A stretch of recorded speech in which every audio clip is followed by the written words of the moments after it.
Hey everybody and welcome back.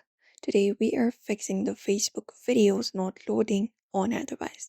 So without any delay, let's just directly dive right into the solutions.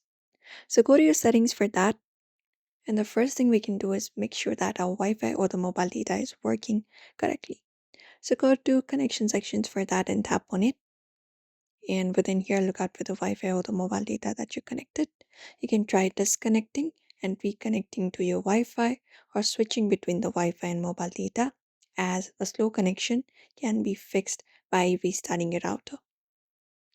Apart from that, what you can do is you can restart your device.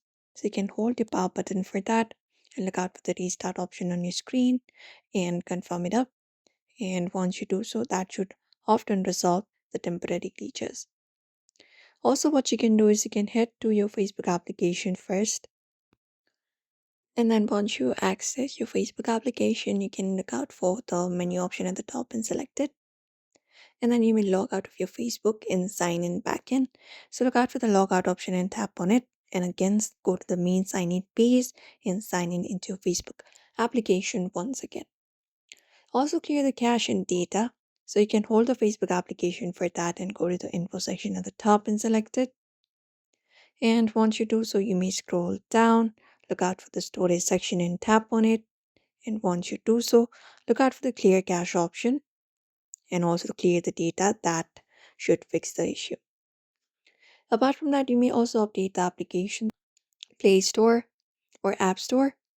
And from there, just go over to the search and look out for your Facebook.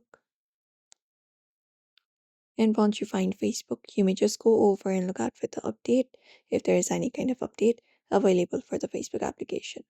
And that should fix it. Also, you can reinstall the application if that does not work. You can hold the application and look out for the disable option if you don't have the uninstall option and select it. And then just go over and enable the application once again. And that should fix the corruption issues. So that is it, everybody. Those are some solutions you can follow up if you'd like to fix the issue. So do not forget to give this video a like and also subscribe for more tips and tutorials.